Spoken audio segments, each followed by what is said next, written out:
Isabella Martinez, that's my name. I never knew my dad, but honestly, I didn't feel like I was missing out on much. Mom worked her ass off to keep food on the table and a roof over our heads. From as early as I can remember, I was helping around the house. Dishes, laundry, you name it. Mom always said, "Bella, you gotta learn to take care of yourself. The world ain't gonna do it for you." Those words stuck with me. Our apartment was small, but it was home. The sound of Mom's ancient sewing machine was the soundtrack to my childhood. She'd stay up late, mending clothes for extra cash. I'd often fall asleep to its rhythmic hum. What did I like? Computers. It started when our school got a bunch of donated PCs. Most kids used them for games, but I was fascinated by what made them tick. I'd stay after school, tinkering, learning. One day, Mr. Johnson, the IT teacher, caught me trying to install some video editing software. "What are you up to, Isabella?" he asked, eyebrow raised. I froze, thinking I was in trouble. I just wanted to learn how to edit videos. Instead of getting mad, he smiled. "Well, why didn't you say so? Let me show you a few tricks." From then on, every Tuesday and Thursday after school, Mr. Johnson would teach me the ins and outs of video editing. At home, I'd practice on our old, wheezing computer. As high school graduation approached, reality hit hard. College wasn't in the cards for me. The day after graduation, I marched into WKLP, our local TV station. The receptionist looked at me like I was crazy when I asked about job openings, but pointed me towards the HR office. 3 interviews and 1 practical test later, I had my first real job. Assistant video editor. The pay wasn't great, but it was a start. For the next 2 years, I worked my ass off. Weekdays at the station, weekends doing freelance gigs. Every penny I could spare went into my college fund. It was exhausting, but I was determined. Then, on a rare night out with Lisa and Carlos, everything changed. We were at this house party, some friend of a friend thing. That's where I met him, Ryan Thompson. He wasn't what you'd call classically handsome. Kinda nerdy, with thick-rimmed glasses and a slightly crooked smile. But when he started talking about his work in software development, his whole face lit up. I was intrigued. As the party wound down, Ryan asked for my number. I hesitated for a second, then thought, what the hell, and gave it to him. The next few months were like a whirlwind. Ryan and I started dating, and it was nice. Different from what I expected, but in a good way. One night, as we were walking home from a movie, Ryan proposed to me, and I agreed. The wedding was small but beautiful. My mom cried happy tears, and Ryan's parents, Linda and Robert, they surprised me. I'd been nervous about meeting them, given the whole wealthy family thing. But they were warm and welcoming from the start. The first 2 years of our marriage were good. Not perfect, but good. We had our own place, a cozy apartment not far from the TV station where I still worked. Ryan had his job at some big tech firm, and things were comfortable. We traveled a bit, mostly weekend trips around the country. It was more than I'd ever done growing up, and I loved every minute of it. Seeing new places, trying new foods, it was like a whole new world had opened up to me. But then, things started to change. It started with the little things. Ryan would sigh when I talked about work, or roll his eyes when I got excited about a new editing technique I'd learned. Then more. The first time he made an excuse not to take me to a work party, I didn't think much of it. "It's just a boring office thing," he said. "You wouldn't enjoy it." But then it happened again and again. One night, I overheard him on the phone with a coworker. "Yeah, just me tonight. You know how it is. Bella's not really into these kinds of events." I felt like I'd been punched in the gut. Not into these events? He'd never even given me a chance. That night, I confronted him. "Ryan, why don't you want me to come to your work events anymore?" "So you're ashamed of me?" "No, it's not that. It's just, Sometimes it's hard for you to keep up with the conversations, you know? I don't want you to feel out of place. His words stung, but a part of me wondered if he was right. Maybe I did need to step up my game. So, I made a decision. I was going to go back to school. I enrolled in night classes at the local community college, studying information technology. It was tough, balancing work and school and my marriage, but I was determined to make it work. But even as I worked my ass off to improve myself, things with Ryan kept getting worse. The cold shoulder turned into open contempt. The man I married seemed to be disappearing before my eyes, replaced by someone I barely recognized. And then came the night that changed everything. I'd just gotten home from a late class, exhausted but feeling good about acing a test. Ryan was in the living room, a glass of whiskey in his hand. "Where have you been?" he demanded. "Class, remember? I told you I had a big test tonight." He scoffed. "You're a fool and a hillbilly, Bella. And no amount of schooling is going to change that." I felt like I'd been slapped. But before I could respond, I heard a gasp from the doorway. Linda and Robert was standing there, a look of horror on their faces. Linda leaned forward, her eyes flashing. "How dare you talk to your wife like that? Ryan, we raised you better than this." "You don't understand," Ryan said, his voice rising. "Do you know how embarrassing it is to have a wife who can't even keep up with basic conversations at work events?" I flinched, but Robert's next words shocked us all into silence. "Embarrassing?" he thundered. "Let me tell you about embarrassing, boy. Your grandfather, my father, didn't have a lick of formal education. He was born in the poorest part of town, worked his fingers to the bone to give me a better life. So don't you dare sit there and act like you're some kind of aristocrat." I felt a rush of warmth towards my in-laws, but Ryan's next words froze it in its tracks. "I'll behave how I see fit," he spat. "This is my life, my marriage." After his parents left, Ryan started going away more often. "Weekend trips with friends," he'd say, not even bothering to invite me anymore. I threw myself into work and school, taking on extra weekend gigs to fill the lonely hours. Then, my mom got sick. Cancer, the doctors said. It was aggressive, and within months, she was gone. I felt lost, adrift without my anchor. Ryan was barely there, offering awkward pats on the back instead of the comfort I craved. In my grief, I found myself turning to Linda more and more. She'd call to check on me, invite me over for tea, just sit and talk with me for hours. It was the motherly comfort I desperately needed. But this only seemed to infuriate Ryan more. One night, after I'd spent the afternoon at his parents' house, he exploded. "Why are you always over there?" he yelled. "Are you trying to turn my parents against me?" I was stunned. "What? No, Ryan. I needed someone to talk to." I went to bed that night with tears in my eyes, wondering how things had gone so wrong. A few weeks later, I started feeling off. Exhausted all the time, nauseous in the mornings. At first, I chalked it up to stress and grief. But as the symptoms persisted, a different possibility started to form in my mind. I bought a pregnancy test on my way home from work one day, my heart pounding as I waited for the results. When those two lines appeared, I felt a mix of joy and terror. A baby. We were having a baby. That night, I waited nervously for Ryan to come home. When he finally walked through the door, I took a deep breath. "Ryan, we need to talk. I'm pregnant." The look on his face wasn't joy, or even surprise. It was pure fury. "Pregnant?" he spat. "Are you kidding me? We can't have a baby now. Get an abortion, Bella. That's final." I fled the apartment, tears streaming down my face. Without thinking, I found myself at Linda and Robert's doorstep.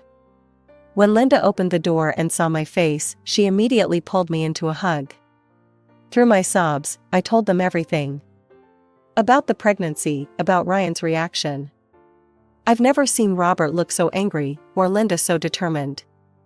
"You listen to me, Isabella," Linda said, holding my face in her hands. This is your decision. If you want this baby, we'll support you every step of the way. Ryan be damned. The next few months were a blur of doctor's appointments, work, and growing tension at home. Ryan barely spoke to me, spending most of his time out with friends. I focused on my job, squirreling away every extra penny I could for the baby. One afternoon, I had a doctor's appointment to get some routine tests done. I'd taken half a day off work and was looking forward to a quiet evening at home afterward. As I pulled into our apartment complex, I noticed Ryan's car in the parking lot. Strange, he was usually at work at this hour. I climbed the stairs to our apartment, fumbling with my keys. As I opened the door, I heard Ryan's voice. "I'll be there in a minute, babe. Just grabbing my overnight bag." My heart started racing. I stepped inside, and there was Ryan, packing a suitcase. "Who were you talking to? Where are you going?" Before he could answer, I heard a car horn honk outside. Ryan cursed under his breath and grabbed his bag. "I don't have time for this. We'll talk when I get back." I followed him down to the parking lot, demanding answers. And that's when I saw her. Sitting in the passenger seat of Ryan's car was a woman. She was beautiful, with long blonde hair and perfect makeup. And she was very, very pregnant. As I stood there, frozen in shock, she got out of the car. She walked towards me with a smug smile on her face. "So, you must be Isabella," she said, her voice dripping with fake sweetness. "I'm Melissa, Ryan's girlfriend." I turned to Ryan, who couldn't even meet my eyes. "Is this true?" I asked, my voice barely above a whisper. He nodded, still not looking at me. I felt a surge of anger and disgust. "Aren't you ashamed?" I asked Melissa, my voice shaking. "He's married.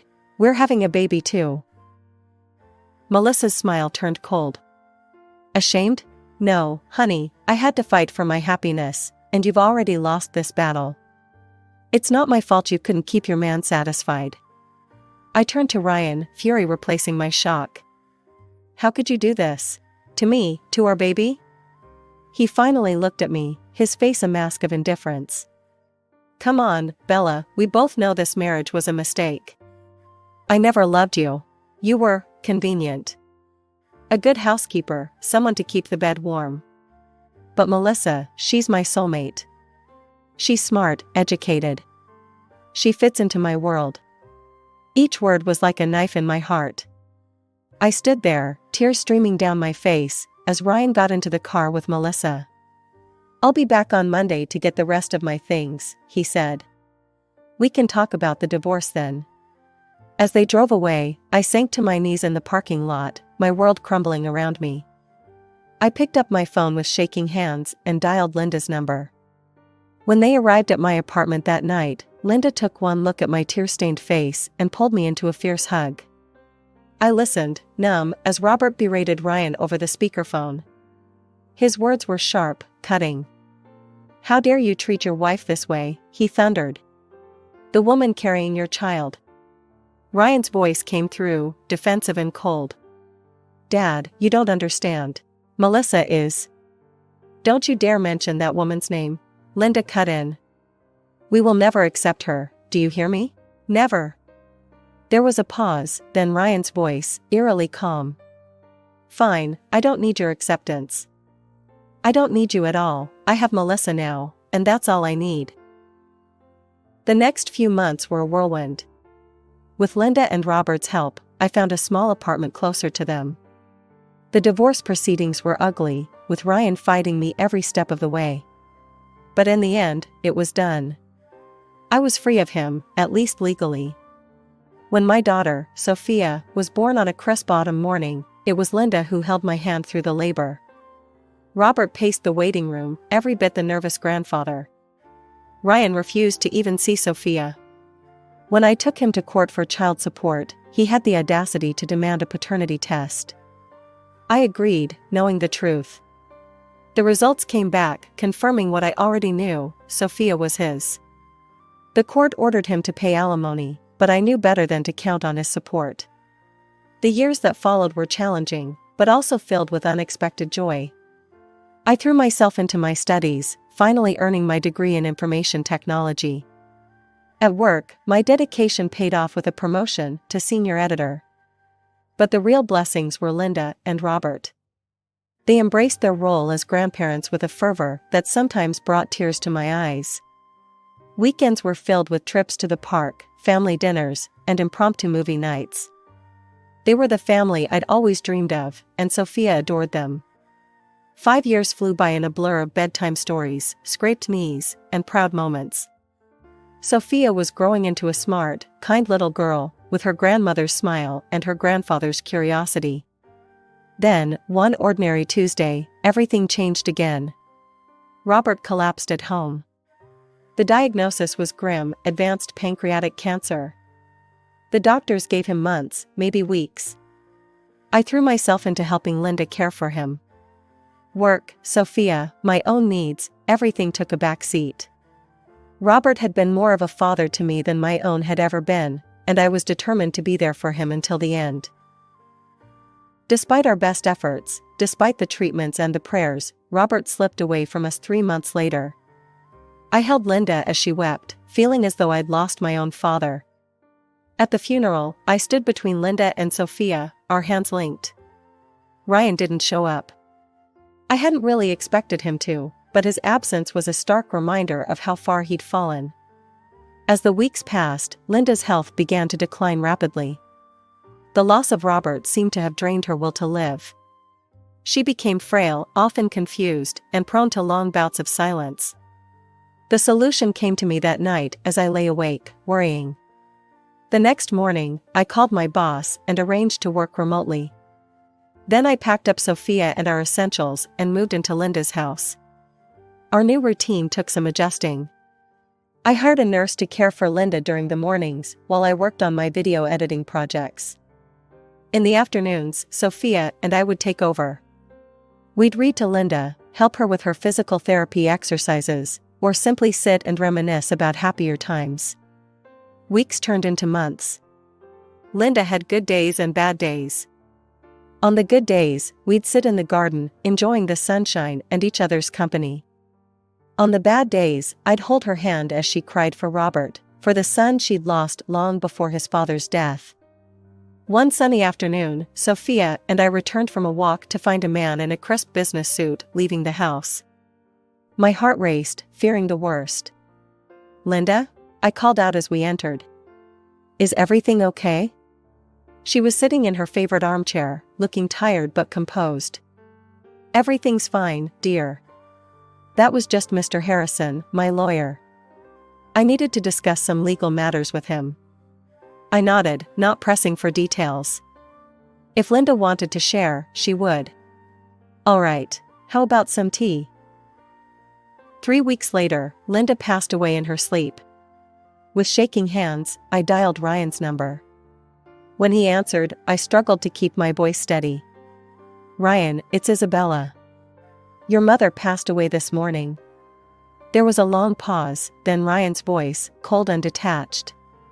"Well, I can't say I'm surprised or particularly upset. That woman made her choices. Look, I'm not coming to the funeral. Just let me know when the will reading is scheduled." On the day of the funeral, the church was packed. Linda had touched so many lives, and it showed. As I stood at the pulpit to deliver the eulogy, with Sophia holding my hand, I looked out at the sea of faces. Friends, neighbors, colleagues, all there to say goodbye to a woman who had loved so fiercely and been loved in return. Ryan's absence was a palpable void, a reminder of the tragedy that had torn this family apart.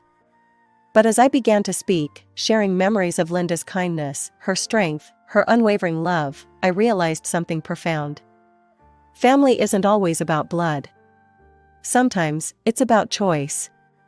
And Linda had chosen to love me, to love Sophia, even when her own son had turned his back on us all. As we laid Linda to rest beside Robert, I made a silent promise. I would honor her memory by living with the same love and grace she had shown me. And I would make sure Sophia grew up knowing the incredible grandparents she had been blessed with, even if their time together had been all too brief. A few days after we laid Linda to rest, I received a call from Mr. Harrison, Linda's lawyer. Mrs. Thompson, it's time to read the will. Can you come to my office tomorrow at 10 a.m.? I've already contacted Mr. Thompson. He'll be there. The next morning, I arrived at the law office, my stomach in knots. I took a deep breath and walked in. Ryan was there with Melissa, both dressed expensively and wearing matching scowls. Melissa's eyes raked over me, her lip curling in disdain. "Let's begin," Mr. Harrison said, opening a folder. As he read, I watched Ryan's face. At first, he looked bored, then confused, and finally, as realization dawned, furious. "This can't be right," he interrupted. "Read it again." Mr. Harrison sighed. "Mr. Thompson, it's quite clear. Your mother has left all her property, including the house, to Isabella Thompson and her daughter, Sophia." Ryan rounded on me. "You," he snarled. "You manipulated my mother, you gold-digging scum. Well, enjoy it while you can. I'm kicking you out of that house today." As they stormed out, Melissa paused at the door.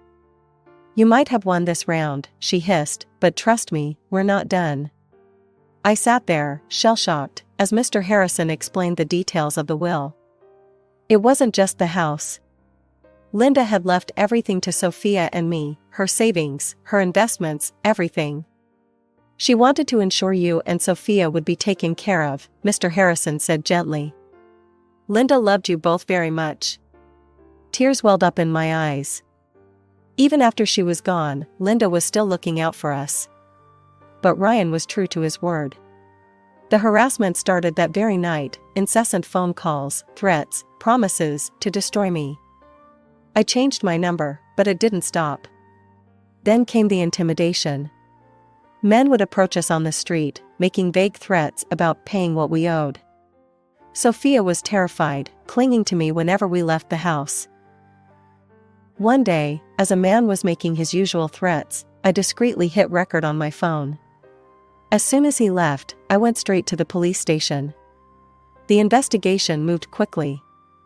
With my recording and testimony, along with statements from neighbors who had witnessed the harassment, the police built a solid case against Ryan. When confronted with the evidence, Ryan's hired thugs quickly turned on him, confirming he had paid them to scare us. I'll never forget the look on Ryan's face when the officer slapped the handcuffs on him. In the end, I was granted a restraining order against Ryan. He wasn't allowed within 500 feet of Sophia or me, or to contact us in any way. That night, as I tucked Sophia into bed, I looked around the room that had once been Linda's sewing room. Now it was filled with stuffed animals and children's books, a testament to the new life we were building. "Grandma and Grandpa are watching over us," Sophia mumbled sleepily, clutching the teddy bear Robert had given her on her 3rd birthday. "Yes, they are," I whispered, kissing her forehead. "And they'd be so proud of you, my brave girl." Life had finally settled into a peaceful rhythm. Sophia was thriving in school, and I had recently been promoted to deputy director at the TV station. Linda and Robert's legacy had given us security, but I was determined to build our own success. One sunny afternoon, as I left work, a familiar figure stepped out from behind a parked car. Melissa, Ryan's wife, looked nothing like the polished woman I remembered. Her hair was disheveled, her eyes red-rimmed. "Isabella, please," she said, her voice breaking. "I need your help." I tensed, ready for another confrontation, but her next words caught me off guard. "Our son is sick. He needs surgery. Please, we need money. Just half of the inheritance." "You don't need it all, do you?" Something felt off. "What's wrong with him?" I asked cautiously. Melissa's eyes darted around. It's his heart. No, his kidneys. The doctors say." As she fumbled through her explanation, I remembered our first encounter, her smug smile as she declared victory in our battle. A cold clarity washed over me. "You know, Melissa," I said calmly, "someone once told me that I had to fight for my happiness. And it looks like you've already lost this battle." Her face transformed, the mask of desperation replaced by fury. "You scum," she spat. "You owe us that money. It should have been ours." I stood my ground. I don't owe you anything. Now leave, or I'm calling the police. As I walked away, her curses fading behind me, I felt a sense of closure. The last tie to my old life had been severed. That night, I made a decision. It was time for a fresh start. I sold Linda's house and bought a new one in a different neighborhood. Somewhere Ryan and Melissa wouldn't find us. Now, as I sit in our new living room, watching Sophia do her homework, I'm filled with gratitude. Gratitude for Linda and Robert, who loved us unconditionally. Gratitude for the strength I found within myself. And yes, even gratitude for the hardships that led me here. So, there I was, elbow deep in a bin of discounted scarves at Maribel's, my workplace, and practically my second home, when I first heard his voice. Hey, is this the line for the register, or are you just guarding the best deals for yourself? I popped my head up, a bit annoyed at first. After all, snagging the best bargains required focus. But then I saw him, James, with a crooked smile and a camera slung around his neck. No line here, I said, standing up and straightening my blouse, a vintage find I was particularly proud of. Just making sure none of these treasures slip away. He laughed, a nice, easy sound. Mind if I dive in? I'm looking for something to jazz up a shoot. I'm a photographer. I could tell by the camera, I said, and we both laughed. It was a straightforward conversation, nothing fancy, but it clicked right away. James had an eye for style, which I guessed came with his job. As we talked, he mentioned he was at Maribel's to pick out accessories for a fashion show shoot. I told him about my knack for putting together killer outfits from sale items and leftovers. We chatted more about fashion, photography, and our favorite spots in the city to find hidden gems. Before we knew it, an hour had passed and we were still rifling through the bins together. You know, you should come to the fashion show this weekend, James suggested. See what I do with these scarves you helped me pick. I hesitated for a moment. I wasn't used to getting invites to shows, usually just cleaning up after them at the store. But something about James's straightforward manner made me want to say yes. All right, I'll come. It'll be nice to see the scarves in action instead of folded up in a bin. Great, he said, his eyes lighting up. It's a date then. Well, not a date, unless you want it to be. We exchanged numbers and went our separate ways, but not before he bought a ridiculously flamboyant scarf that I had jokingly suggested. The rest of my day at Maribel's flew by. I couldn't stop thinking about how natural it felt to talk to James. It wasn't just his looks, though. Okay, he was pretty cute. It was the way he seemed genuinely interested in what I had to say. And in a world where fashion could be all about the price tag, his appreciation for my budget-savvy skills felt refreshing. The weekend couldn't come fast enough. I found myself looking forward to seeing James again and curious about the fashion show. True to his word, James met me outside the venue, his camera in hand, ready to capture the event. The show was fantastic, the models looked stunning, and the scarves we'd picked out added just the right pop of color. Afterward, James and I headed to a cozy cafe nearby to talk more over coffee. Sitting across from him, I felt a connection that was hard to ignore. We talked about everything, from our favorite bands to our shared passion for thrift shopping. James laughed at my tales of epic sale conquests. You really have an eye for this, he said, stirring his coffee. Ever thought of doing it professionally? Every day of my life, I admitted. But it's tough to break into styling full-time without the right connections. Things moved quickly after that. Before I knew it, James was introducing me to his family. His parents were warm and welcoming, which eased my nerves a bit. His mom, Linda, hugged me right away, and his dad, Mark, was all smiles as we sat down for dinner at their place. You have a lovely home, I complimented, genuinely impressed by the cozy decor. Thank you, dear, Linda replied. We tried to make it welcoming. Dinner was going smoothly until Claire, James's younger sister, walked in. She was the complete opposite of the warm reception I'd received so far. Dressed to the nines, she eyed my outfit, a chic ensemble I'd snagged at a fraction of the cost, and smirked. So, you're the girl James can't stop talking about, Claire said, her voice dripping with a mix of curiosity and disdain. I guess I am, I responded, trying to keep the atmosphere light.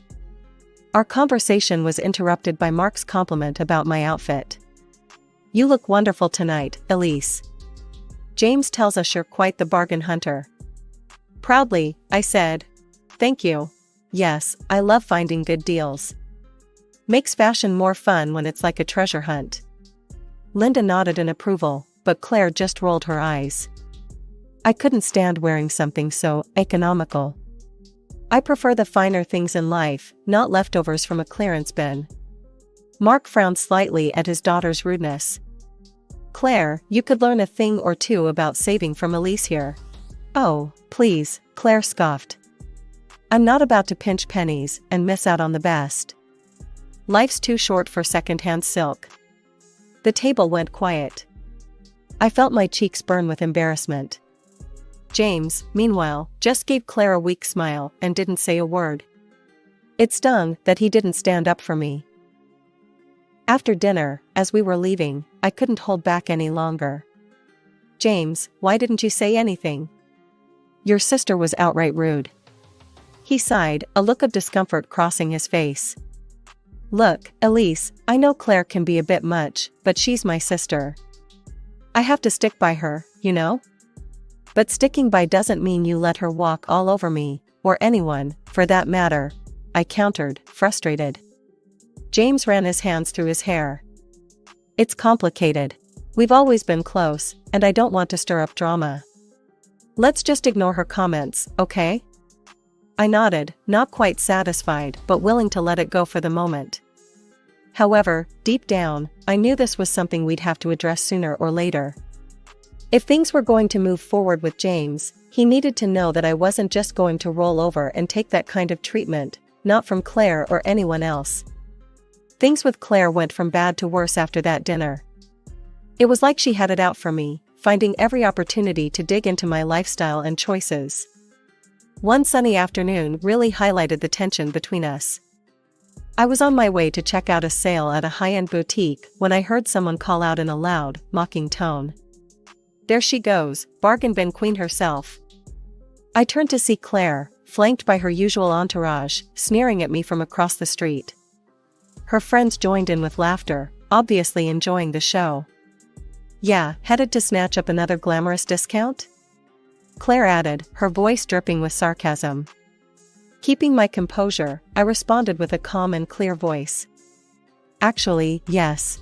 They've got a sale on their luxury line, half off today. You guys should check it out, it's a steal. To my surprise, Claire's friends paused, exchanging looks. One of them, a tall girl with sharp features, seemed genuinely interested. Really? Half off? That sounds like a great deal actually. Yeah, let's go see, another chimed in, and just like that, the group crossed the street towards me, leaving a fuming Claire behind. She huffed and stomped her foot, clearly not used to being ignored. But the confrontations weren't limited to the streets, they followed me to work. One particularly busy day at Maribel's, Claire strutted in, her demeanor as haughty as ever. She browsed through the racks of new arrivals, then came straight to the register where I was helping another customer.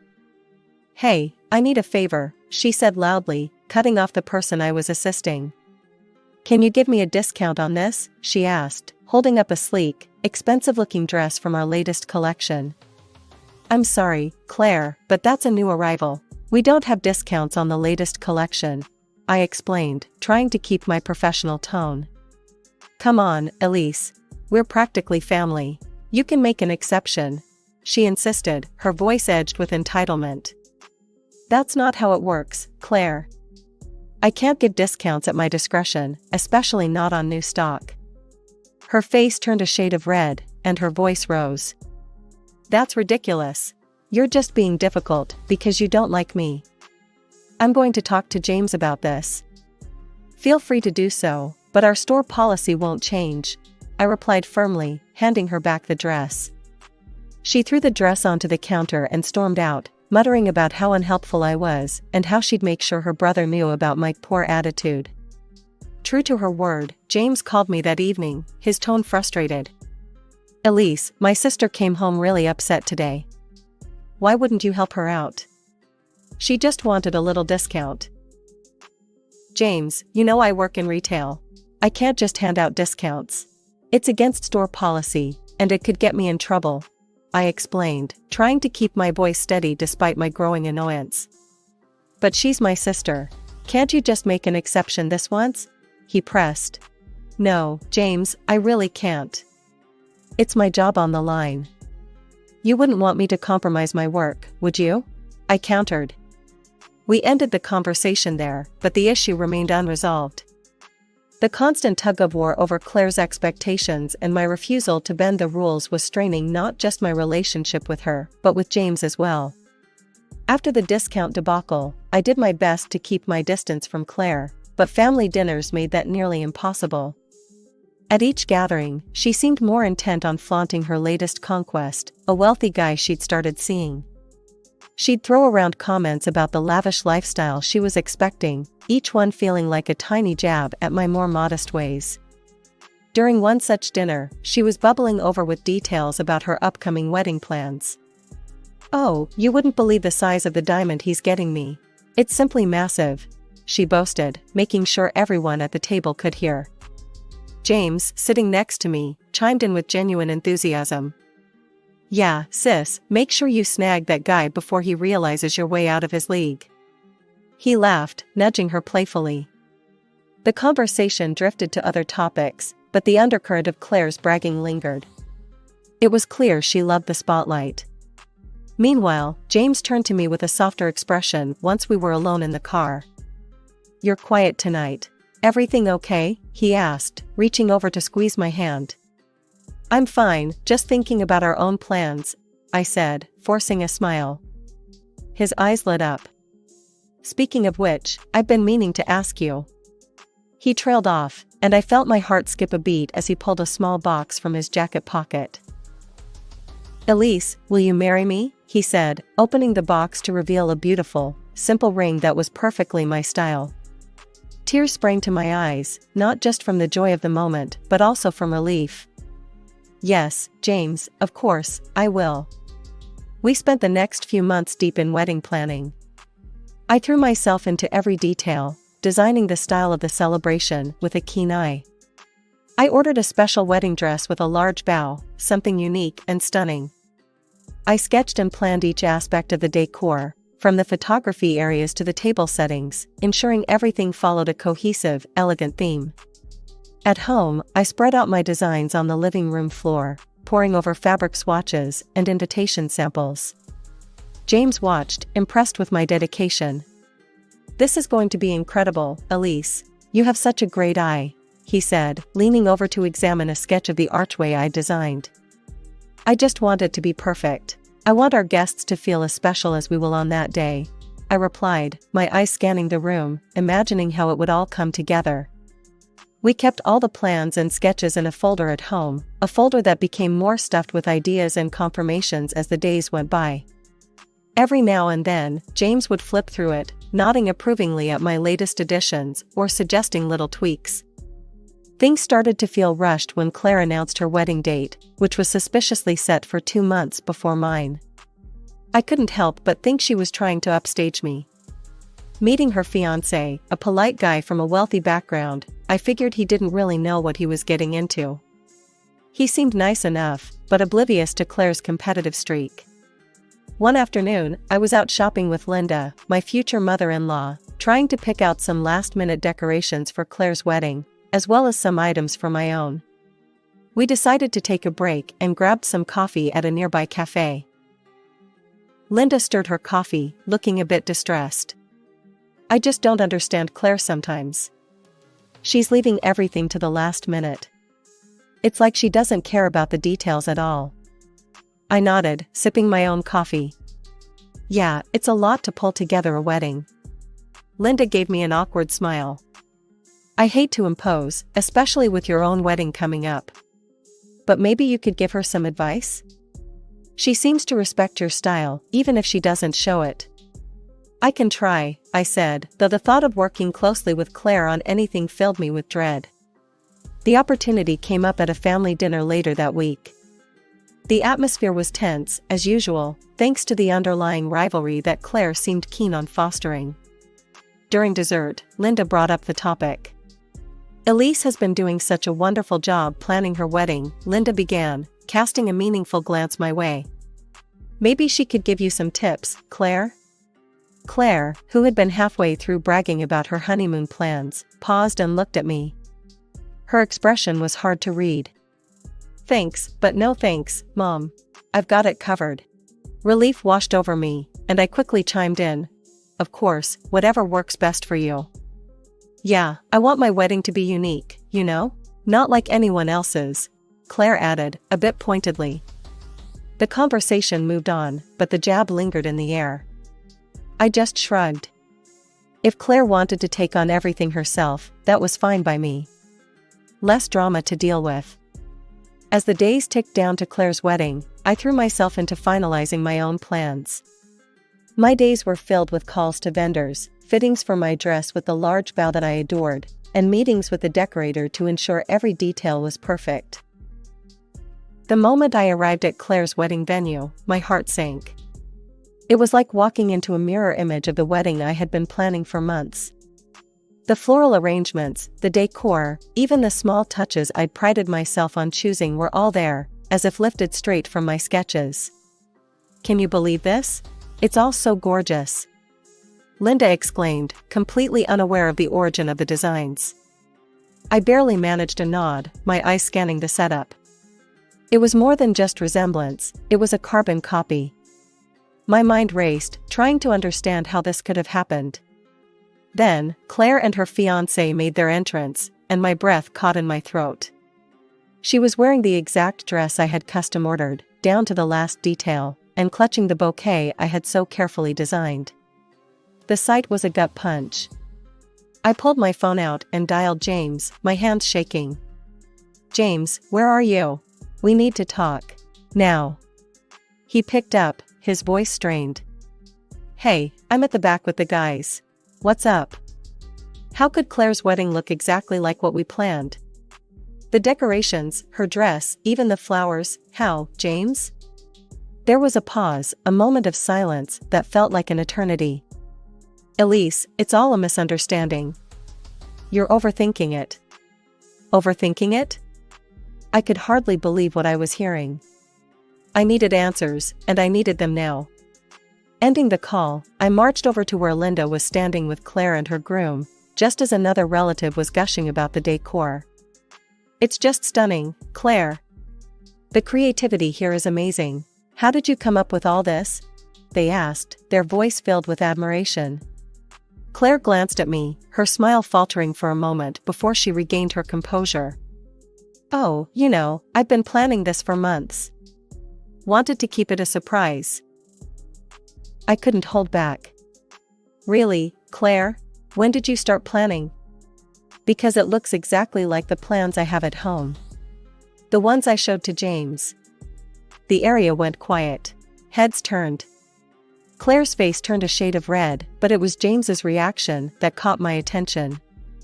He hurried over, his expression pleading. Elise, let's not do this here. It's her big day, he whispered, trying to lead me away by the elbow. Ignoring his attempts, I pressed on. No, James. I want to know why my wedding, our wedding, has been replicated here today. Linda, looking between us, finally spoke up. What's going on? Elise, are you saying these are your ideas? Yes, I said firmly. Every single one of them. And the dress. That's my dress, the one I chose for our wedding. The crowd murmured, and Claire's husband looked between us, confusion written all over his face. James finally spoke, his voice calm but cold. Elise, the wedding is months away. I thought it wouldn't matter. Claire liked the ideas, and it saved money. The guests watched, some with open curiosity, others with discomfort. Linda looked devastated, her hands covering her mouth. I stood there, the weight of the betrayal sinking in. Not just Claire's, but James's, the man I was supposed to marry, who had so casually handed over my dreams to appease his sister. "James, how could you think it's okay to give my wedding dress to your sister?" I demanded, my voice sharp enough that it drew more eyes toward us. "It's just a dress, Elise," he replied, his tone dismissive, which only fueled my anger. "You can wear it again, and no one will remember by the time we have our wedding. It's not a disposable item." My shock at his response was palpable. "Not disposable? That's not the point, James. It's about respect, about the promises we made to each other. How could you disrespect me like this, for her?" I gestured toward Claire, who stood a few feet away, a smug smile playing on her lips. Seeing my distress, she couldn't resist gloating. "I just wanted to look beautiful today, and I did. Thanks for the dress, by the way. It's nice to know I'll wear it before you do, makes it extra special, doesn't it?" Her words were like a slap in the face. The crowd murmured, some in shock, others unsure of where to look. "I'm not doing this, James. I can't marry someone who thinks so little of me, someone who sacrifices my happiness for his sister's whims," I said loudly, my voice steady despite the turmoil inside. Before he could respond, his parents stepped forward. Linda looked heartbroken. Mark's face was set in a hard line of disapproval. "James, what you did was wrong. You should have stood by Elise, not undermine her," Linda said, her voice tinged with sadness. Mark chimed in, his tone harsh. "And Claire, we are ashamed of your actions. Stealing someone else's ideas, gloating about it. That's not how we raised you." Finally, the groom's parents, who had been quietly observing, spoke up, their words grave and full of disappointment. "You can't start a family life based on lies," Claire's future father-in-law stated sternly. Hearing this, Claire lost any semblance of control. "I don't care about any of you. I'll do what I want," she screamed at her in-laws, her voice shrill and filled with defiance. It was the last straw for her groom. He stepped up to the microphone, his voice loud and clear. "I can't do this. I can't marry into deceit." He looked directly at Claire, his decision firm. "I'm sorry, but there will be no wedding today." The reaction was immediate. Claire's face crumpled, and she started yelling at him, at her parents, at anyone who would listen. James, ever the peacemaker, tried to soothe her, but the damage was done. His parents looked on, dismayed and disappointed. "This is all your fault, Elise," James spat out, his words laced with blame. "You ruined my sister's wedding day." "No, James," I said, my voice calm but cold. "Claire ruined her own wedding day. And you chose not to see what was happening because you didn't want to upset her." I walked out, not looking back, the sound of arguing fading behind me. As I stepped outside, the cool air felt like a balm. I was free from the twisted loyalties and deception that had marred what should have been a joyful occasion. Breaking up with James was like ripping off a band-aid. It hurt like hell at first, but it was necessary for healing. After the disastrous end to Claire's non-wedding, I realized I couldn't just let it all slide. There were too many expenses piled up, too many plans trashed, because of what James did. So, I got myself a lawyer. The day of the hearing, the courtroom was tense.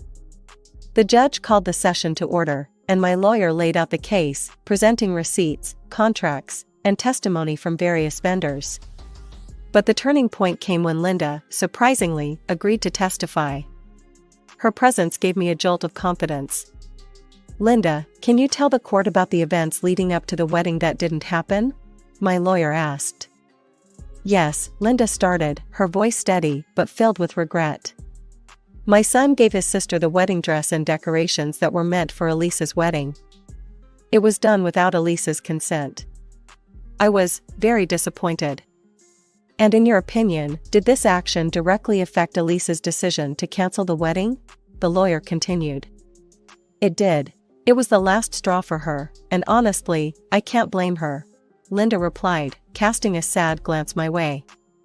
The judge nodded, jotting down notes. James's lawyer tried to paint it as a minor misunderstanding, but the evidence was overwhelming. After a long deliberation, the judge ruled in my favor. The court finds for the plaintiff. It is clear that the actions of the defendant led directly to the financial losses and emotional distress suffered by Ms. Elise. With the compensation I received, I did something I should have done years ago. I enrolled in a stylist course specializing in wedding fashion. The money helped me quit my job at Maribel's, giving me the freedom to focus entirely on building my dream career. Months later, my phone buzzed with appointment requests and messages from clients. My services were in demand, my ideas fresh and respected. One afternoon, while arranging some portfolios, my phone rang. It was Linda. Elise, I just wanted to say. I just wish things could have been different, with James and everything. Me too, I said, though part of me wasn't sure. If not for that disaster, I might never have found my true path. Hanging up, I looked around my new studio filled with fabric swatches and glowing testimonials from happy clients. I was exactly where I needed to be, doing what I loved. Sure, the road here was bumpy, but sometimes life's detours lead to the best destinations. Starting today, I'm living with my eldest son, his wife, and our grandchildren. We don't need strangers anymore. That's what we decided in a family meeting. From the tone of Matthew's voice, it didn't seem like he was joking. I don't know who you are, but old lady, get out of the house. We're going to work together as a family from now on, so please leave early. There's no room for you anyway. My eldest son, James, and his wife, Mary, said this while making shooing gestures as if mocking me. My anger went beyond my limits. Yet, I calmed down and laughed in front of the three of them. It's ridiculous to stand on the same stage with such people and get angry over provocations. After all, I'm the one paying $3,300 for living expenses, and they forget that and decide to kick me out. What are they planning to do from now on? Got it. I'll divorce you as well. I'll leave as you said. My words made the three of them smirk in a disgusting manner. I then turned around and left the living room, locking myself in my room. Your belongings are trash. Take everything with you, Matthew shouted from the living room. I silently began packing my things without responding. My name is Elizabeth. I am currently 65 years old. I was married to Matthew and had a part-time job, but now I work from home alongside household chores. I met Matthew when he approached me on the street. I was a college student at the time. He fell in love with me at first sight and approached me. Despite being a working adult, 7 years older than me, I had no experience with men and kept my distance from Matthew, full of caution. But Matthew didn't give up and kept talking to me whenever we met. It was often just greetings, but we would chat whenever there was time. Despite my reluctance, I listened, and eventually, he realized I wasn't interested and said to me, "I didn't want to bother you. I'm sorry if I made you feel uncomfortable." That made me realize Matthew's sincerity, and I decided to face him. Gradually, I started to be attracted to Matthew as well. After I graduated from college, we got married and were blessed with a daughter, Lisa, and a son, James. Matthew, who loved children, was cooperative in raising our 2 kids, and we lived happily as a family. However, that happiness did not last long. When James entered middle school, I started working part-time again, and it was then I heard something unbelievable. It was a colleague of mine, Emily, who was a year older than me, who told me. We were close in age and we both had children. I felt a kinship and liked her straightforward, caring personality. One day, as we left work at the same time, she mentioned, "By the way, I was once approached by a guy at this station." It was the same station where I met Matthew. I thought it was a curious coincidence and listened as Emily continued. A friend of mine was also approached by the same guy. It became a topic among us, and after observing for a while, it turns out he was hitting on various girls, Really? That's surprising. I was shocked too. And he always targeted younger girls, about 5 years younger than him. Emily laughed innocently, so I laughed along. Rumor has it he eventually caught a young girlfriend and got married. At that moment, I had a bad feeling. And I felt embarrassed about how I met Matthew here. He fell in love with me at first sight, and it was just a chance meeting. He is different from those frivolous men. That was what I thought, however. My hope was shattered. And he tells everyone he falls in love at first sight. Poor girls who get tricked into marrying him. Emily kept talking, but nothing reached me. From the moment I realized that man was Matthew, I couldn't think of anything else. I felt pathetic for being deceived by Matthew's words. Of course, I knew Emily meant no harm. She didn't know my husband was Matthew. Elizabeth, you look pale. Emily, noticing I had suddenly gone silent, voiced her concern. Yeah, I'm fine. Just thinking about what to make for dinner tonight. Every day's a struggle, isn't it? I wonder what I should make. I said something out of desperation, but thankfully, it changed the subject.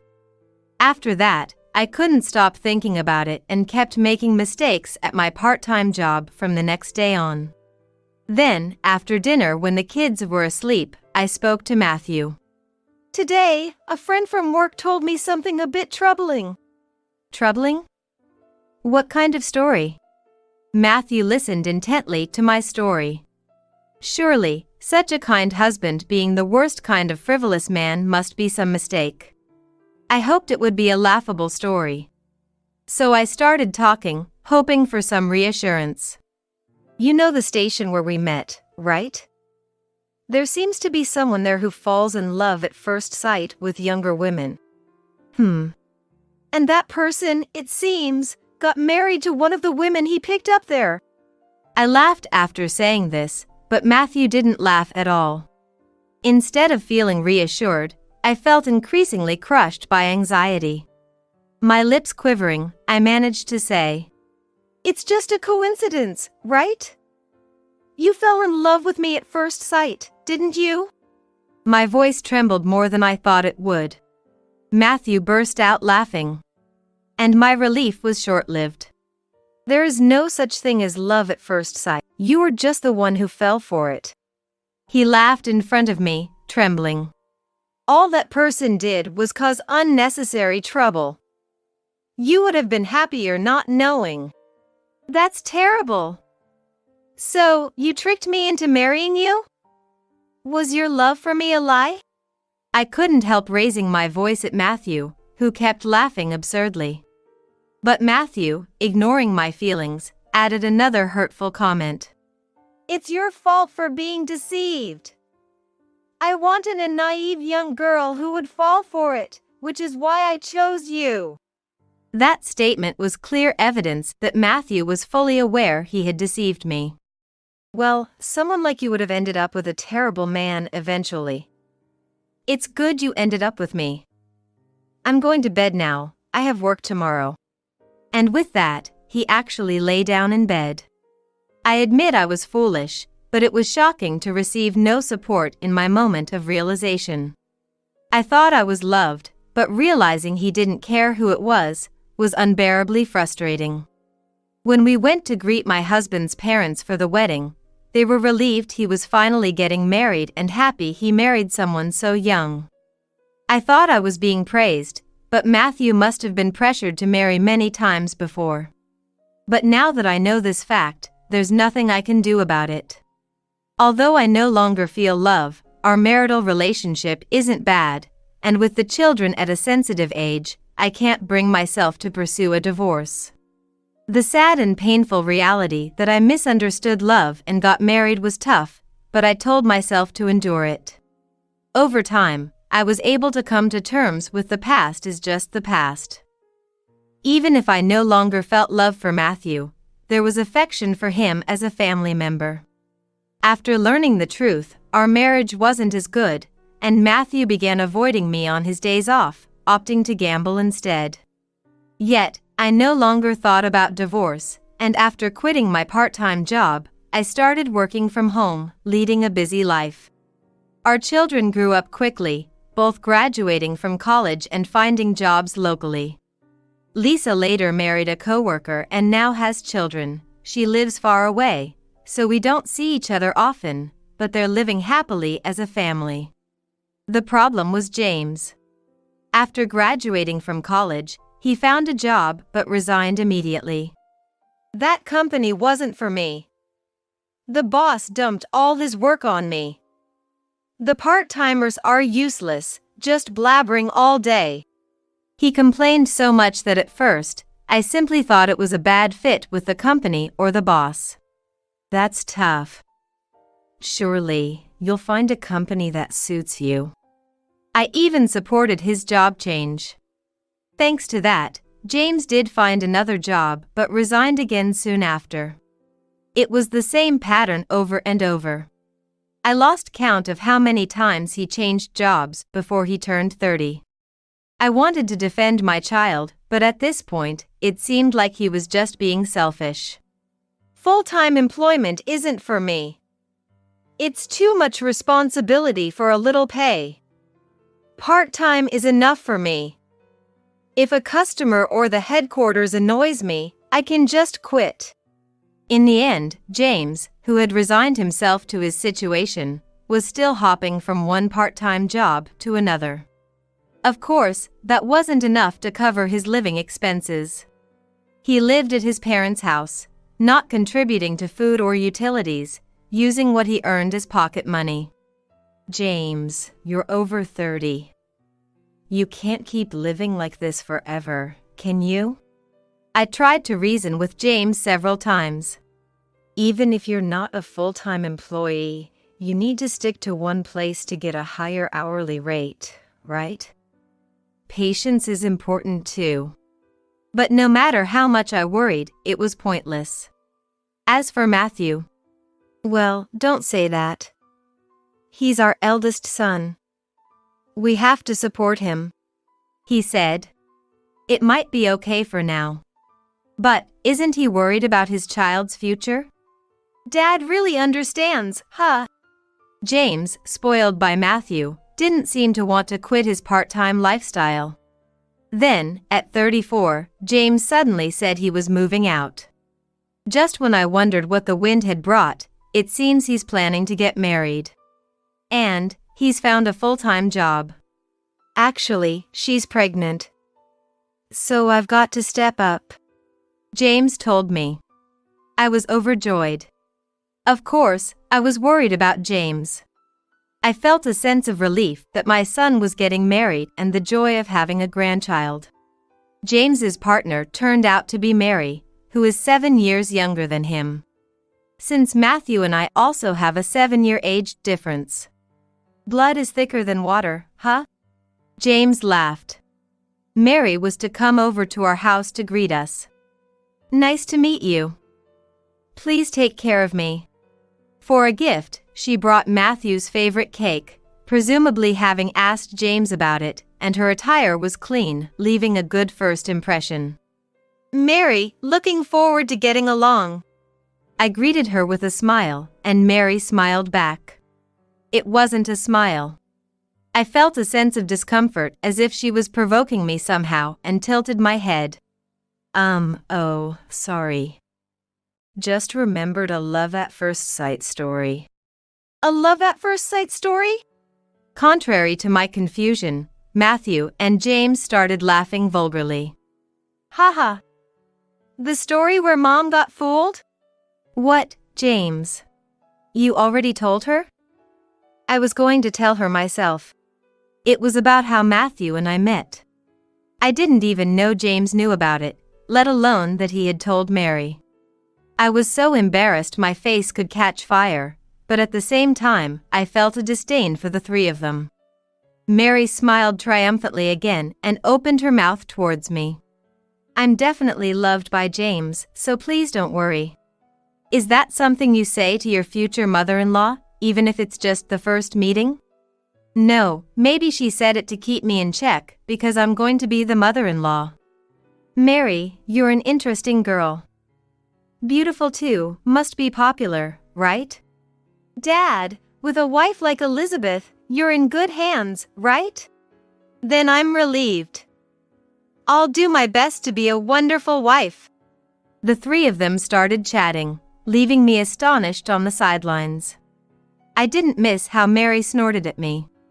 She made it seem like she had James and Matthew on her side, putting herself above me.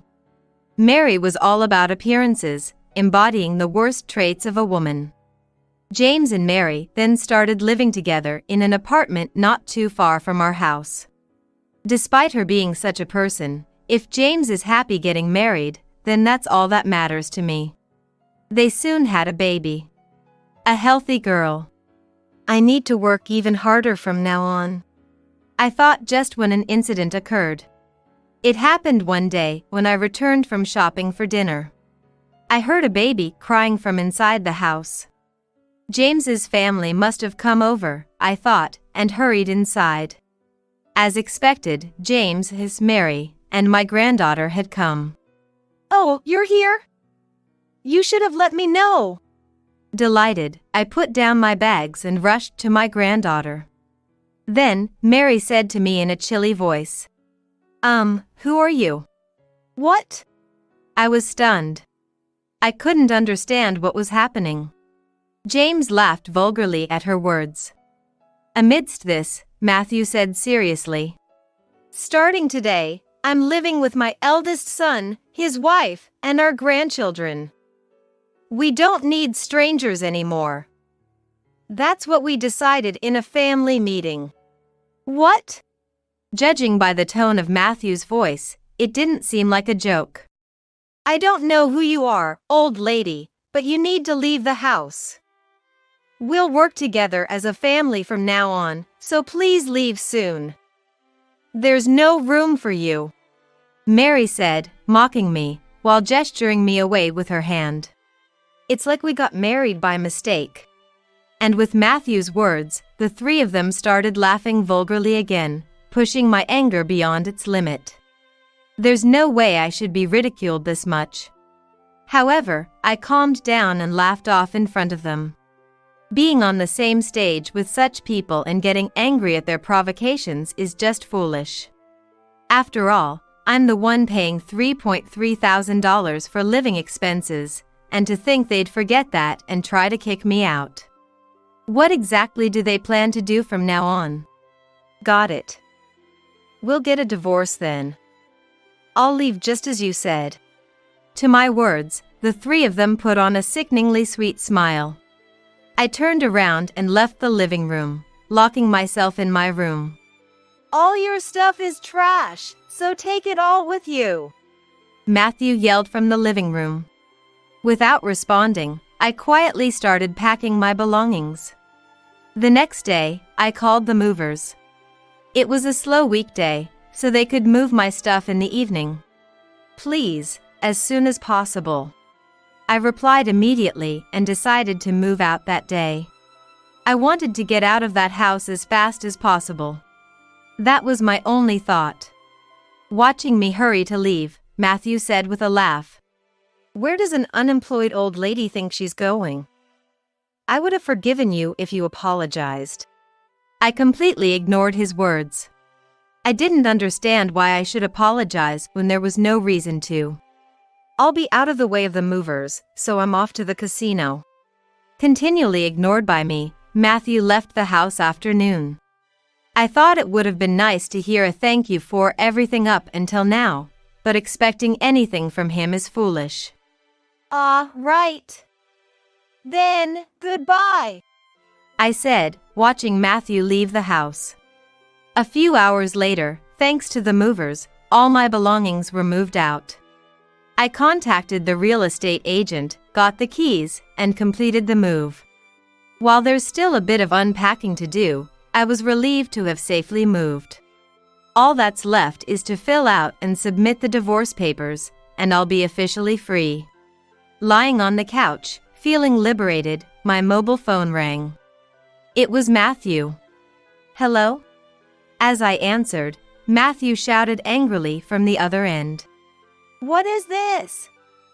What are you thinking? His sudden shouting made me pull the phone away from my ear. After a moment, I said, What? What are you so angry about? Don't play dumb. What kind of harassment is this? You took all the furniture and appliances. The house is empty. I played dumb at his words. Then, I slowly looked around the room. This room is filled with furniture and appliances I brought from the house. But there's nothing strange about that. What's wrong with that? You said not to leave any personal belongings behind, didn't you? What? That's right. All the furniture and appliances used in that house were bought with my money, so they're my personal belongings. You thought they were yours? I chose and bought them with my money. I laughed heartily. On the other end, Matthew was speechless, making a choked sound. You said such things because James and Mary were there, thinking you could kick me out, but you didn't see reality. I'll give you the appliances, Matthew said desperately, but I didn't miss those words. Give them to me? I'm telling you they're mine. Don't get ahead of yourself. Matthew fell silent again at my scolding. I could almost laugh out loud seeing his reaction. Shut up! Anyway, this ends our relationship. Don't ever contact me again. And with that, he hung up. Ironically, it was Matthew who had called me, but after being outwitted, he seemed to have forgotten he was the one who called. I couldn't stop laughing alone in my new home. I don't take his "don't contact me again" seriously, but I need to get him to fill out the divorce papers, so I will have to contact him. It's annoying, but I plan to go back to the house once I've gotten the documents. Walking with a heavy heart, I stopped when I heard someone calling me. Elizabeth. It is you, isn't it? Emily. It was Emily, with whom I had gotten along while working a part-time job. Though I had her contact and we met a few times after I quit, we hadn't seen each other at all in recent years. But a reunion after so many years is a joyous occasion. We decided to catch up a bit, so we went into a nearby cafe. After reminiscing about old times, Emily asked, "Did you have something to do today?" I told her everything in response to her question. It turns out, I was the one who had fallen for the frivolous man Emily warned me about and got married, and then was kicked out of the house by my husband and his son and wife. Contrary to my laughter, Emily felt down on my behalf. I'm so sorry. I shouldn't have said anything. She looked remorseful, but I was actually grateful. I was shocked when I found out, and I was too embarrassed and ashamed to talk about it before, but now I'm glad I know. I could have ended my life being ridiculed. Of course, I wasn't lying about my feelings. There were times when I thought I would have been happier not knowing, but that's only if Matthew had been able to reflect on his past.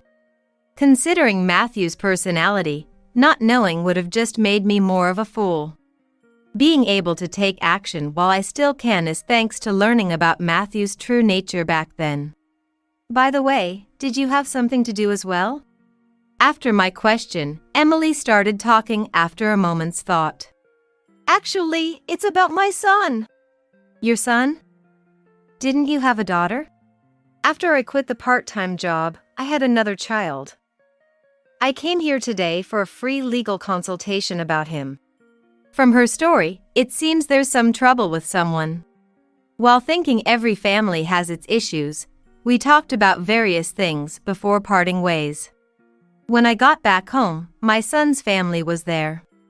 It seems they were moving stuff in. Hey! What's this about taking the furniture and appliances? Are you out of your mind? They really intend to live together. The two of them glared at me. Where the large refrigerator used to be, there was now a small one, probably used in their apartment. I couldn't help but laugh at its cuteness. What's so funny? Nothing. Mary seemed to have understood why I laughed and snapped at me, agitated. I skillfully dodged her attack and spoke to James. Where's Matthew? In the bedroom. Don't make a lot of noise, our daughter is sleeping. According to James, Matthew was apparently babysitting his granddaughter. He did take care of the kids quite well when they were little. That was when I still felt happiness. Thinking back on those times, I headed to the bedroom. I've brought the divorce papers. Leave them here after you write them. As soon as I entered the bedroom, I said that.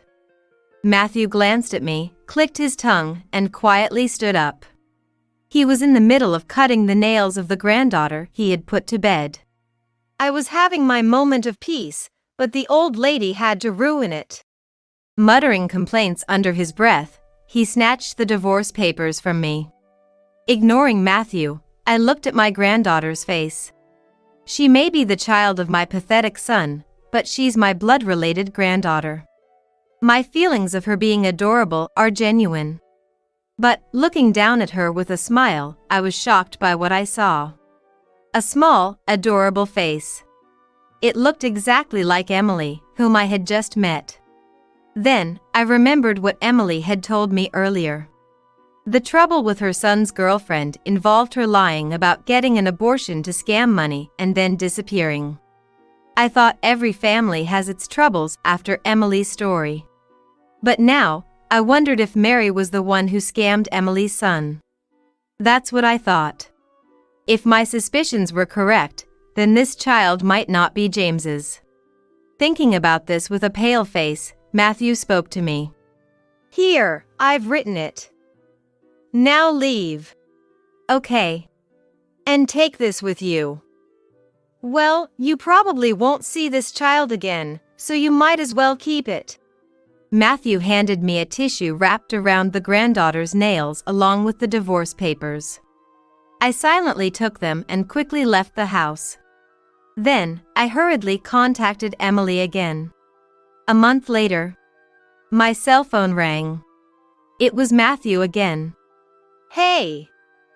I got a notification about unpaid electricity and gas bills. What's the deal? Again, he was irrationally angry, taking his frustration out on me. I don't know. Pay it yourself. Where has the money been coming from until now? Where's the debit card? Large footsteps could be heard. He must be turning the house upside down looking for the debit card. Seeing Matthew in a panic, I couldn't help but laugh. What are you laughing at? Hurry up and come here. I can't make heads or tails of the house because you messed it up. Matthew retorted and then hung up the phone. Though I wasn't keen on it, there was something I had to attend to. I reluctantly made a call to someone. That night, I rang the doorbell of the house. You're late. What were you doing, you freeloader?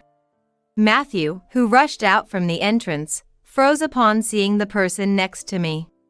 Who's this? A friend of mine. It's been a while. Emily greeted him deliberately. However, Matthew just tilted his head. You don't remember the face of a girl you approached on the street, do you? Emily said with a laugh. I laughed along. Matthew looked uncomfortable and glared at me. What kind of harassment is this? Bringing a girl I approached thinking it would bother me? I wouldn't do something so childish. I came here because I have business with Mary. Let's go in. I entered the house with Emily. As expected, James and his wife were in the living room. Seeming quite at ease in my absence. Both made faces as if bothered by my visit, but I didn't want to come any more than necessary.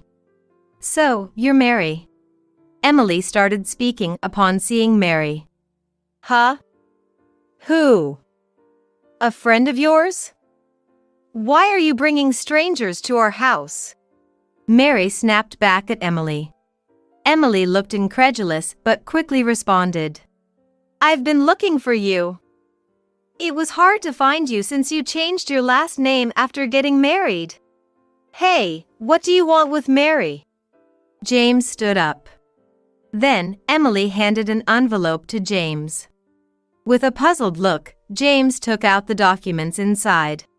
What's this? A genetic lab?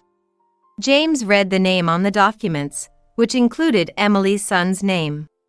The moment Mary heard that name, she turned pale, stood up, and snatched the documents and envelope from James. What's that, Mary? You shouldn't be looking at someone else's mail. Her voice was clearly shaken.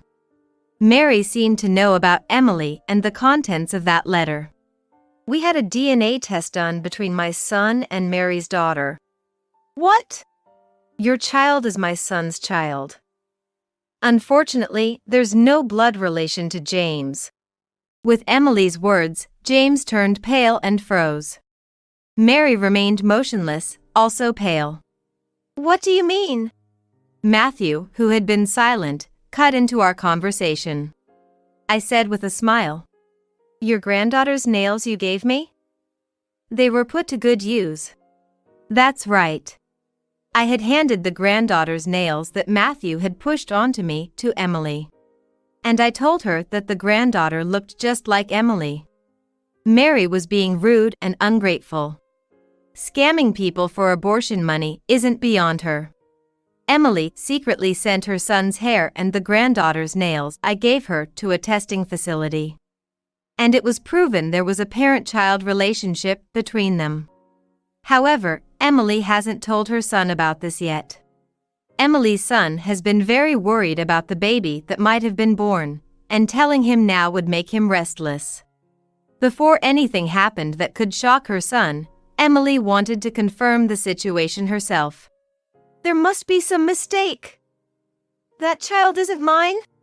Hearing the truth, James was in despair. Poor thing, tricked into marriage. You misunderstood being loved. Emily spoke to James. It was the same thing Mary had said to me. Being tricked into marriage by Matthew. It was ironic that James received the same comment. My granddaughter wasn't even mine. Matthew seemed shocked and crouched down. The child will be taken care of by our family. There will probably be a court case. Wait. Not that. Given you're about to be divorced, and without a job, how will you raise her? And yes, return the abortion money. It's all gone. Mary clung to Emily's arm, crying. I'm sorry. Please forgive me. Emily spoke to Mary gently, as if consoling her. You pushed Elizabeth out and snuck into this family with lies. Do you think you can be forgiven? Despite her kind face, Emily's cold words left Mary unable to argue, only crying louder. And what about the debit card? Ah. I turned back to Matthew and said. Matthew looked dazed, his eyes empty. Before the grandchild was born. My son's grandchild. My hope for living. Matthew used to be excited. Now, that was gone. I understood the shock. But I pressed on with an even harsher reality. The debit card is only with you. There's no other. No way.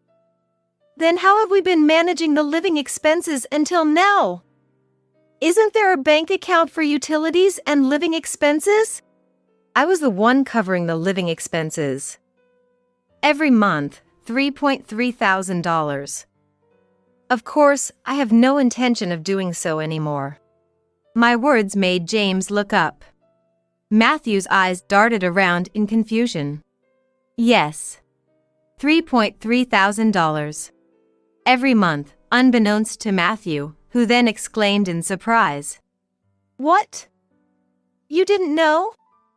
Well, you were spending freely, after all. Matthew looked up at the sky, perhaps reflecting on his actions. Thinking he hadn't been caught.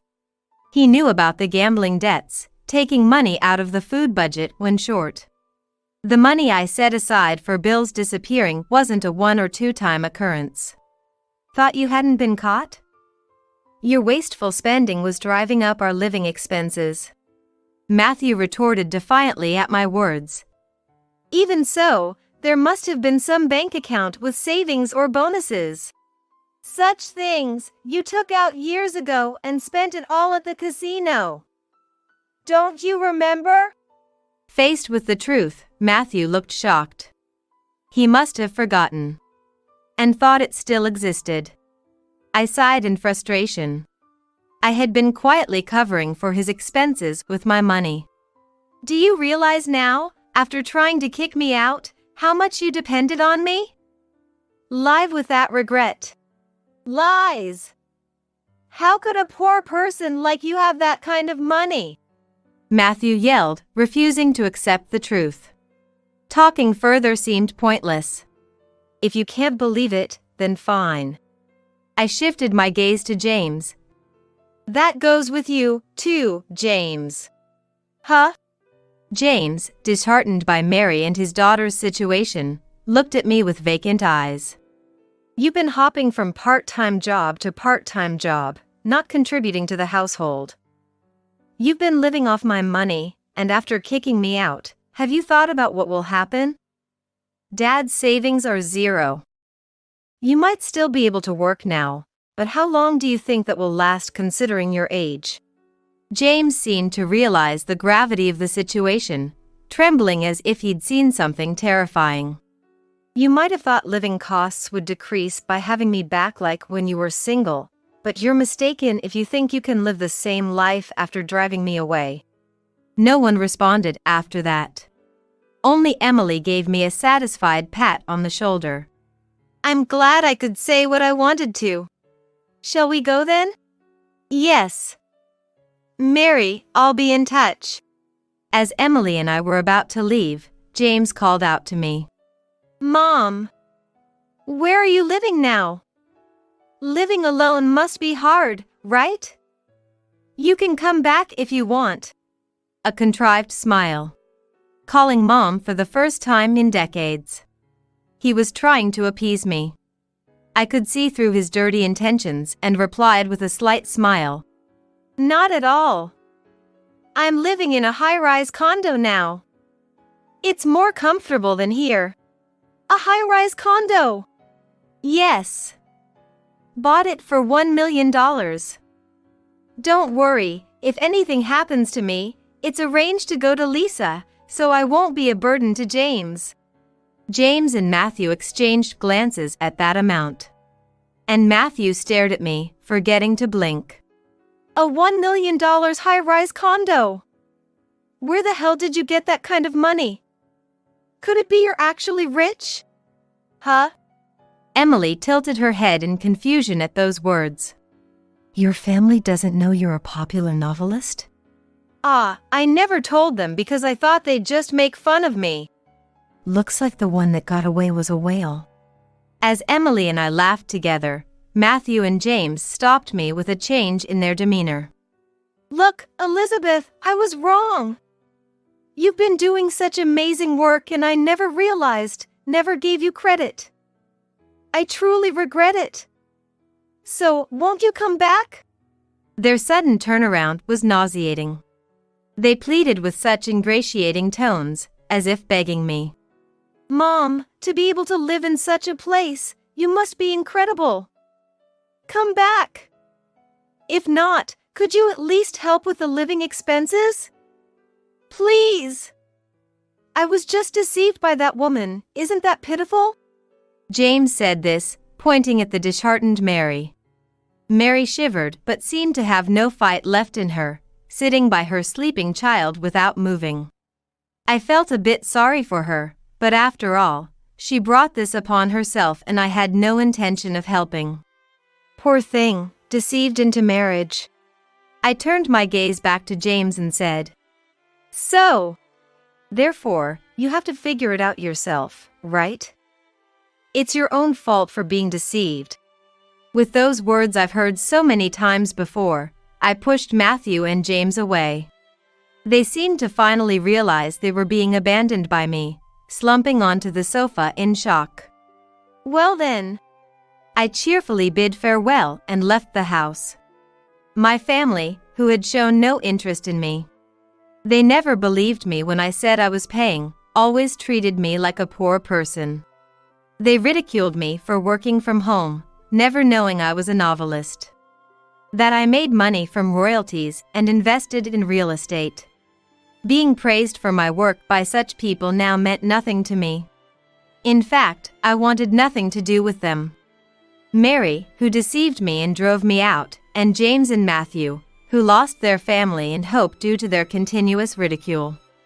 They were probably a family of similar stripes, I thought with a laugh. After that, Mary and James divorced. Mary, having no place to go, was somehow allowed to stay in the house. Matthew and James, despite everything, couldn't abandon the small baby. Mary must be living there feeling very constrained. James ended up quitting his job again. Seemingly thinking he no longer had a wife and child to support, he forgot he now had to take care of his father. How the two will live in that poor house. I hope they reflect on their actions and manage their lives. Later, Emily and her son filed a lawsuit against Mary and successfully won custody of the daughter. Emily's son, though an unmarried father, tearfully thanked me for winning the custody. Emily, too, is gearing up for parenting from scratch. I envy having something to strive for at this age. Meanwhile, I need to get to work too, turning on my computer. Thinking about my next novel's plot. Perhaps a story about a woman who turns her life around after getting married and finds happiness. While looking at the night view from my beautiful condo, that's what I thought. There's a cold that seeps deeper than any winter chill, the cold of a heart trying to mend after love has left. I, Emma, found myself trapped in such frost after a decade-long marriage crumbled like a house of cards. Yet, just as snow covers old scars and reveals a fresh canvas, the attic of our old home whispered promises of long-forgotten memories. But what I stumbled upon wasn't just remnants of the past. There were hints, whispers of secrets my husband might have harbored. The discovery of an innocent child's drawing, coupled with an unfamiliar address, set me on an unexpected journey that Christmas Eve. Would the road lead me to answers or deeper into a maze of confounding questions? Journey with me through a tale of Christmases past, where each revelation brings new questions, and every answer redefines what family, love, and trust truly mean. Dive into a story that blends the melancholy of memories with the hopeful heartbeat of new beginnings. So, my name is Emma, and this is my story. The snow-laden streets were a stark reminder of the times I had cherished most. The Christmas season, a time when everything seemed magical and every moment was filled with laughter. But this year, the joyous festival felt like a cruel joke. 10 years of togetherness, of building traditions, decorating the tree, and sharing gifts were now mere memories. I can't do this, I whispered to myself as I paced around my living room. Everywhere I looked, there were remnants of our love.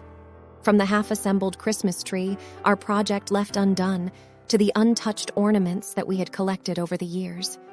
Each item was a cruel reminder of the gaping hole in my heart. I remembered our last argument. I could still feel the sting of his words, the cold detachment in his eyes when he'd said, "Emma, I don't want children. I've never wanted them." I recalled the countless nights I'd cried, wondering why the universe had played such a cruel trick on me. Why had it bound me to a man who couldn't share my dream of having a family? Shaking the painful memories away, I decided to divert my attention. The attic, I thought. I hadn't been up there in years. Maybe rummaging through old belongings would distract me, give me a respite, even if for a few hours. With each step up the old wooden staircase, I felt the weight of my emotions getting heavier. The attic was dimly lit, the weak winter sun seeping through a small window.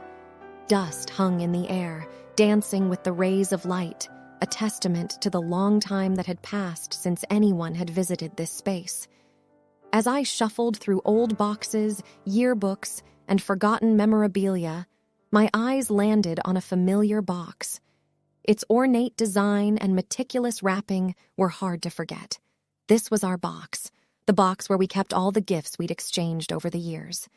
Hesitating for a moment, I pondered whether opening it was a good idea, but something compelled me to reach out and lift the lid. Inside, memories came flooding back. There was the leather journal I'd gifted him on our first anniversary, the engraved pen I'd bought on our trip to Venice, and then there were the gifts he'd given me, the silver locket, the beautiful hand-painted scarf, the numerous letters filled with promises and dreams. But what caught my eye was a sealed envelope, addressed to me but never given. My hands trembled as I picked it up. The weight of the envelope suggested there was more than just a letter inside. My heart raced. Why had he never given it to me? What secrets did it hold? I decided to read the letter later, when I was more composed. For now, I continued to immerse myself in the memories, the emotions, the raw pain, and the unfulfilled dreams. Hours seemed to have passed when I finally descended from the attic. I felt drained, but oddly cathartic. The letter was now burning a hole in my pocket. My curiosity piqued. Tonight, I'd unravel its mysteries. Little did I know that it would change everything. The setting sun cast a golden hue over my room. I sat on my bed, the envelope in my hand. What could it be? I pondered. I carefully opened it, and as I did, an old photograph slipped out, showing us from our early days, laughing and carefree. The note accompanying it read, "Emma, I know we've been through tough times, and our dreams have always been different, but every time I look at this picture, I'm reminded of our love. And while I might not want children, I've always wanted you. I hope you understand someday. Merry Christmas." The words struck me like a bolt of lightning. Tears welled up in my eyes, and I felt a tidal wave of emotions. Maybe there was more to our story than just unfulfilled dreams. Maybe, just maybe, our love story deserved another chance. The picture was quaint, drawn in crayons with the innocent imperfections only a child could render. A little figure with outstretched arms, standing beneath a radiant sun, with scribbled green grass at their feet. The words, "For your favorite daddy," stood out in a bold, childish scrawl. The innocent drawing held an implication that was impossible to ignore. My heart raced, thoughts spiraling. He never wanted children, or at least that's what he told me, I whispered to myself. My mind kept repeating those words as if they were some kind of incantation that would magically explain everything. But there it was, in black and white, undeniable evidence that he'd kept a monumental secret from me. Rummaging through the box with increasing desperation, I tried to find anything else, any other clue that might shed light on this mystery. Among the memories, tokens of love, and souvenirs of travels, the white envelope with the child's drawing stood out starkly. It bore an address in another state. A sense of realization dawned on me. He frequently traveled there for business, I murmured to myself, my voice dripping with a mix of disbelief and sorrow. The pieces of the puzzle started to fit together, yet they painted a picture so contrary to the man I thought I knew. Shaking and nearly out of breath, I did what I think anyone would do when confronted with such a revelation. I Googled the address. The search results showed a quiet suburban neighborhood. I could even see the house using the map's street view, a lovely little cottage with a fenced backyard and toys scattered around. The impulse to get answers was overwhelming. Within hours, I found myself packing a small bag and booking a ticket to the neighboring state. The 4-hour train journey gave me ample time to think, to doubt, and to fear. What am I even expecting? I questioned myself. Am I prepared for the truth, whatever it might be? Arriving in the town, I checked into a small bed and breakfast, taking time to compose myself. Looking in the mirror, I hardly recognized the woman staring back. My eyes were heavy with questions, my face etched with anxiety. The early morning was silent, save for the occasional rustling of leaves and the distant jingles of Christmas carols. The light snowfall lent a serene beauty to the surroundings. The quaint house, glowing softly in the muted light, stood in contrast to the swirling emotions in my heart. I had been parked across the street for hours now, my hands gripping the steering wheel, lost in a whirlwind of thoughts. The once inviting home now bore a sense of trepidation. The sight of children's toys in the garden made my heart clench. Every moment felt like an eternity, every breath heavy with anticipation. Drawing up all the courage I could muster, I decided it was time. With hesitant steps, I approached the door, and before I could overthink, I pressed the doorbell. The chime sounded eerily loud in the morning silence. It wasn't long before the door creaked open to reveal a young boy with wide, curious eyes, his dark hair a mirror image of my ex-husband's. He looked up at me, innocent and puzzled. "Hi," I began, trying to keep my voice calm. "I'm looking for your mother. Is she home?"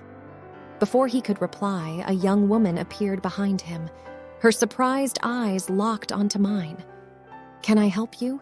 she asked, hesitance evident in her voice. "I think you can," I replied, my voice quivering. "I found this," holding up the drawing, "among my ex-husband's things." She paled, her eyes filled with a mix of fear and understanding. "You better come in," she whispered, opening the door wider. As I stepped inside, I couldn't help but wonder if I was ready for the answers that awaited me. We sat in her cozy living room, a warm fire flickering in the fireplace. The aroma of baking cookies filled the air. Her name was Clara. As the evening wore on, she unveiled their story. My ex-husband had been a part of her life for years. Their affair, though passionate, was always shadowed by secrecy. When she got pregnant, he felt trapped and fled, leaving her to fend for herself and the baby. Listening to Clara, I realized the profound loneliness and challenges she had faced. Our shared heartaches and betrayals drew us closer. We laughed, cried, and vented. We spoke of dreams crushed and promises broken. In that intimate sharing, an idea bloomed. "Why don't we spend Christmas together?" Clara suggested. "After all, we're both alone, and isn't Christmas about love and unity?" I nodded in agreement. The idea was comforting. Perhaps, in the company of someone who understood my pain, I could find solace and start healing. The night turned into day, and Christmas dawned bright and hopeful. Clara, her son Liam, and I spent the day in joyous celebration, forging new traditions and creating fresh memories. There was laughter, delicious food, and the love that only true understanding can bring. Months turned into years. The bond that started that Christmas Eve grew stronger. Clara became more than just a friend. She was family, and as for me, life took a turn for the better. I met Daniel, a kind-hearted man who shared my dreams of a family and children. Together, we embarked on a journey of love and understanding. Looking back, I realized that while one door had closed, another had opened, offering hope, love, and a promise of a brighter tomorrow. The pain of the past became a stepping stone to a future filled with love and contentment.